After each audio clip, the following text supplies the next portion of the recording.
Hello everybody and welcome to yet another edition of Bill Chasing the Movies as the summer movie season keeps on rolling. The blockbusters keep coming in and we've got a bunch for you today. And we're going to start right off with two 80s remakes. First, The Karate Kid.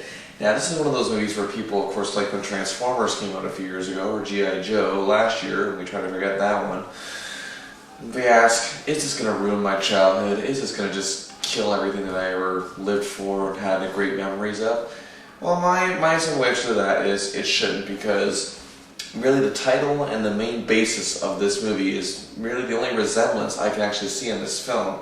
The names are different, of course, obviously the actors are different, and it was made famous by Ralph Macchio and, of course, the late, great Pat Morita back in 1984. Of course, the legendary role of Mr. Miyagi is now played by Jackie Chan, but it's a different name of Mr. Han. Now, of course, Jaden Smith plays his new Karate Kid, the new mentor, and he actually does a good job. He channels a lot of his dad's talents, and and of course, he's the son of Will Smith and Jada Pinkett Smith, and of course, possesses both the talents that his parents each individually have, and he could really make a good career out of it. We, of course, remember him as a scene stealer in the wonderful 2006 film Pursuit of Happiness, where his dad garnered an Oscar nomination. Now, the original Karate Kid does, it falls into a really good nostalgia category, but it is as good as you remember it. Now, the thing with this movie is that it is worthy of being a remake. I didn't think so at first when I first heard the synopsis. I thought they were going to just try to copy everything, but yet the way Jackie Chan really puts down this role is how he has his own little, subtle comedic methods, and Jackie Chan always does a great subtle comedy in every one of his movies. But he puts that here, rather than doing 1,000,001 stunts, he actually plays it straight. This is one of the few Jackie Chan movies you'll ever see of him not really doing many action, spectacular things, or even the recent kids film he did, which was ridiculous, The Spy Next Door. He still did some little zany things, and here he plays it low key. He calms down, and he's really good here. Now, I think Jackie Chan could build the rest of his career doing roles like this. He is well into his 50s now, and it is time for him to calm down. I understood that. Now, my complaint with The Spy Next Door, if you've seen the review, was that he can do something better than that, and I think he's found it here. Now, of course, Jaden Smith is playing a new bully kid in town. His name is Dre Parker. Now, of course, he moves to Beijing with his mother, where they moved after the automobile of a factory she worked for in Detroit got shut down.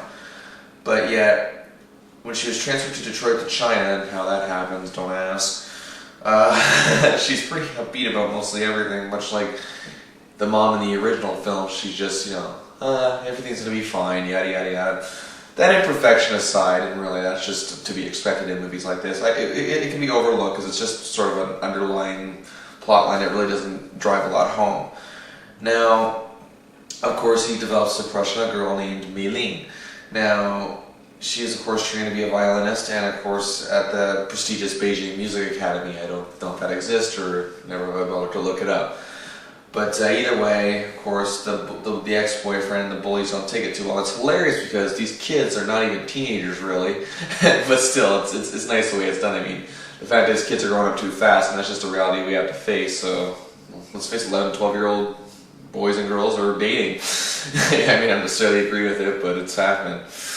Either way, we go through the similar emotions we've seen in the film 1,000,000 times. He goes through his training, the training method. The training scenes are actually really well done here. The build up to the actual tournament was really good, but the tournament itself, a little drawn out for my liking, but either way, it was just really effectively done in the sense where it was just fun to watch. By the end of it, it's satisfying. At least you'll get a good satisfaction out of it. Now, I'm not saying there's any major plot twist, because there really isn't.